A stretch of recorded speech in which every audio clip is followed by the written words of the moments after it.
Which mysteries for the ages have finally been solved? The McStay family disappearance and murders. In February of 2010, the McStays, a family of 4, seemingly vanished from their home, abruptly. A carton of eggs was left open on the counter and the family dogs were still outside in the backyard. The scene was eerie and complicated because the home the McStays lived in was in the process of being renovated, so a neat and orderly home wasn't the norm at this stage. It appeared there was missing furniture and the usual mess that comes with construction, some freshly painted or redone surfaces mixed with older versions. From the outside, it appeared the family just took off. Neighbor had surveillance that captured what appeared to be the bottom of the family SUV leaving the driveway. Since they were living in California, the border to Mexico wasn't far, and authorities found footage of what appeared to be the McStays walking into Mexico with their 2 little boys in tow. The family SUV was found abandoned in a mall parking lot near the Mexico border. 3 years passed before the bodies of the McStays were found buried in shallow graves in the California desert. The bodies appeared to be in advanced decomposition and there were signs of blunt force trauma. A sledgehammer was also found buried with one of the bodies. Chase Merritt, a business partner to Joseph McStay, was arrested and charged with their murders in November 11, 2014. His trial was delayed for years until 2019. He was sentenced to death. Motive? Chase had a gambling addiction and had been and continued embezzling money from the business. His DNA was found in the McStays' abandoned vehicle. He bludgeoned his business partner and their family to death for money.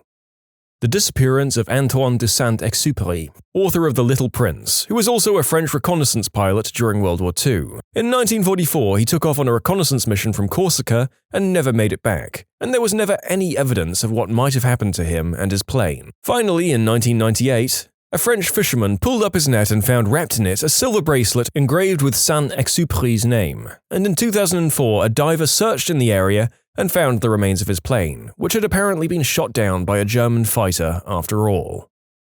Not exactly solved as there's no 100% confirmation, but the whole "what's the main buyer of glitter" craze from a while back. Turns out it's highly likely, basically confirmed in my opinion, that it's boat paint. Just boat paint. To clarify, there's an article I read about a bunch of guys trying to get to the bottom of this by talking to people related to the industry. One person explained that when he worked at a boat paint company, forgot the exact wording, they went through around 10 30-gallon barrels a week, and that's just one company. He also explained that most other companies he knew basically brought from GlitterX too.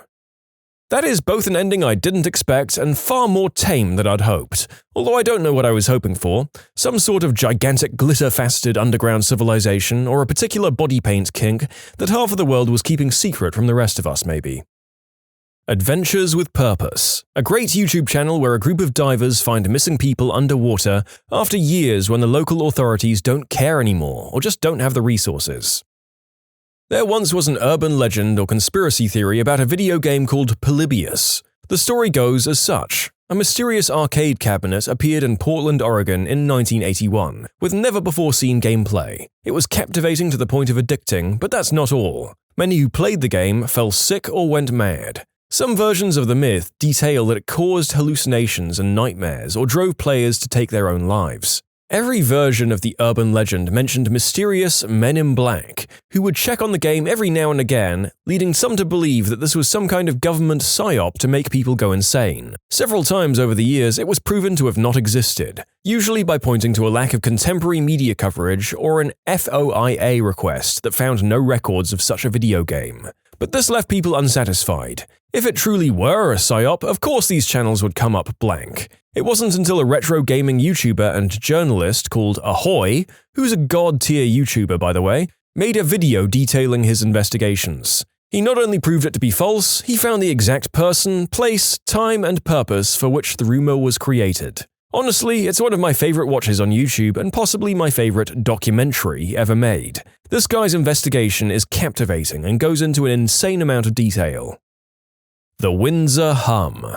Residents of Windsor, Canada, have been saying they could hear a hum coming from across the river in Detroit for the better part of a few decades. Well, it turns out that when a steel producer turned their furnaces off recently, when they closed up shop, the hum stopped. People had no idea what the noise could be until the factory closed. Also, a little fun fact, Zug Island, where the factory was located, was mentioned in RoboCop and was also the destination of SS Edmund Fitzgerald before it sank. Devil's Kettle Falls. A stream separates into two sections. One continues normally, the other spirals deep into a hole. All sorts of things were thrown down into the hole in an effort to discover where the water went. Ping pong balls, various dyes. It was even rumored that someone stuck an old car down there. Eventually, someone came up with a clever idea. They measured the total water flow above and below the falls and discovered they were similar enough to deduce the two streams joined back up relatively quickly. Q Lazarus, who recorded the haunting Goodbye Horses that was later included in the soundtrack for Silence of the Lambs, was a mystery for many years. It turns out she recorded exactly 2 singles, retired from music, and is now a bus driver. Forrest Fenn's hidden treasure chest that he buried years ago and left clues to where to find its location. It was found within the last 2 years, I think. Its value has been estimated as high as $2 million, depending on the appraisal of the items. The case of Adrienne Shelly, screenwriter for Waitress.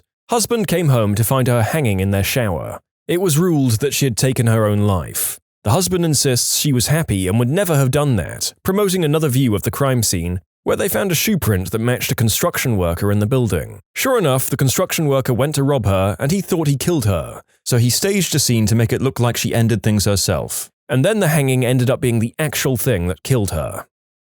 The Erebus and the Terror were found a few years ago. The 2 ships were part of an Arctic expedition and disappeared 150 years ago. They had a whole section of the Museum of History in Ottawa for it a few years ago, with some remnants of the ship. It was very interesting. One thing that struck me was for years, the local indigenous population talked about those crazy white guys trying and failing to sail through the Northwest Passage, and ended up resorting to cannibalism in an attempt to survive. Their stories were ignored for decades, but what do you know, the oral histories ended up being an important part of finding the wreckage, and they found cut marks and evidence of cannibalism on some of the bodies found on King William Island.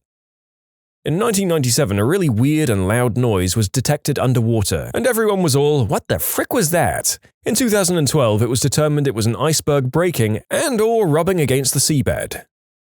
The Sailing Stones of Death Valley. Rocks would magically move up 1,500 feet in the desert. Turns out it gets cold and freezes the ground overnight, and the rocks would get pushed by the ice sheets that melted under the wind.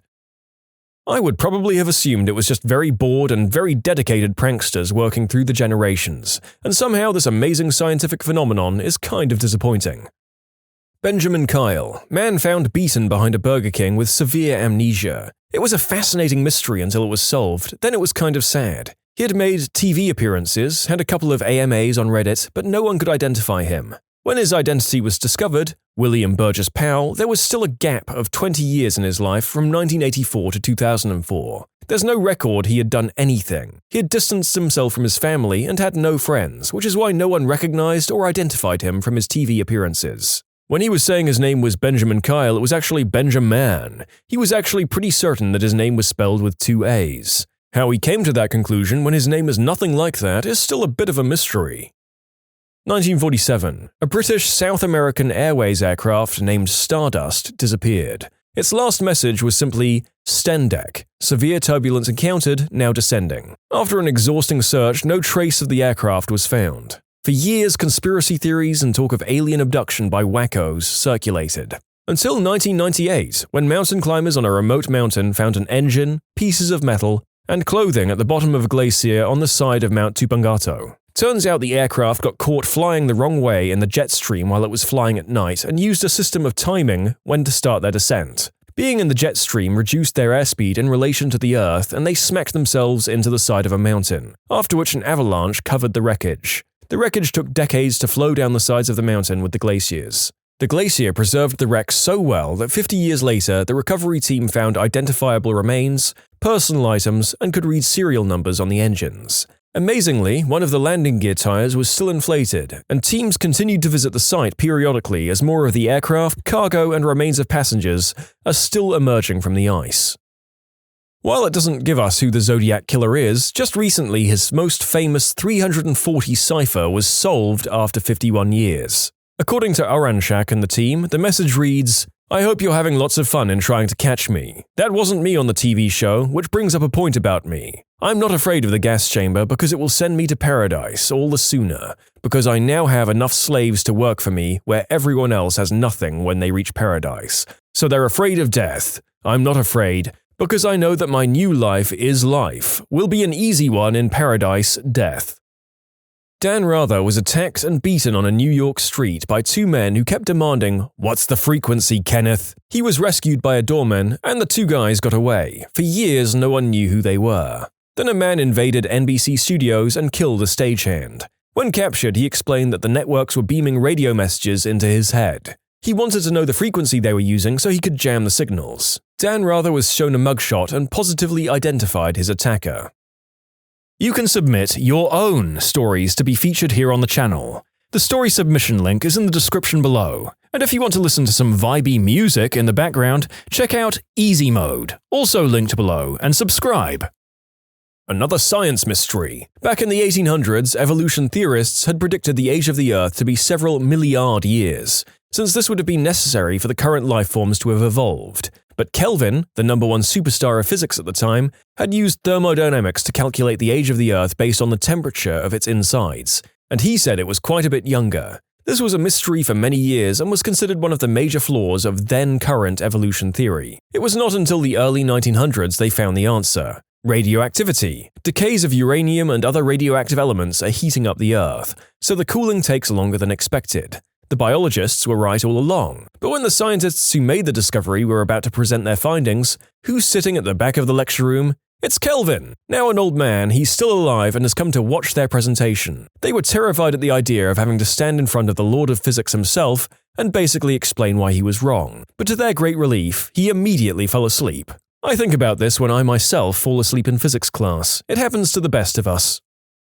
What Deinocheirus looks like. When I was a kid in the 80s, all that was known were the bones of the arms with enormous claws. Hence, its name, Terrible Hand. They were mostly shown grasping a small car because they were so fricking huge. The rest of the animal was a complete mystery. Was it like a giant Allosaurus? One that'd make the T-Rex look like a puppy in comparison? A few years later, it seemed more likely to be ostrich-like and omnivore. Either way, given how rare it is for fossils to form at all, I was convinced I'd die never knowing what this dinosaur actually looked like. Then, surprisingly, in 2014, they found more bones, and it was just the weirdest thing.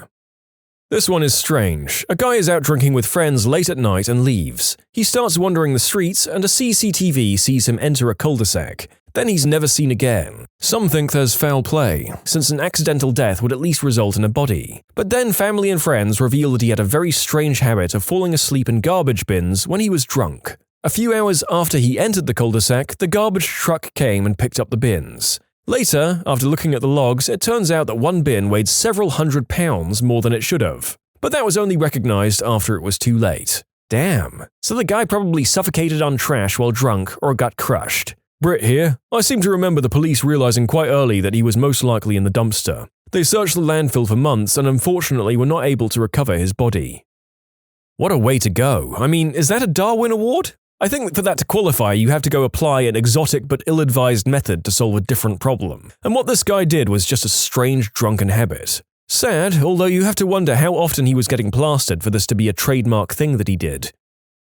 Mark Felt was DT, the key source for the journalist that pursued the Watergate story. Met him once in the 80s. He was a connection through a business associate of my father's. When it came out that Mr. Felt was DT, my dad called me to remind me of the dinner that we'd had when I was a kid. I don't remember much other than the intimidating vibe. The type of guy who, even as an 8-year-old, I didn't need to be told to mind my manners around. I just did that because he was scary, and his wife wore a hat with a fake bird in it.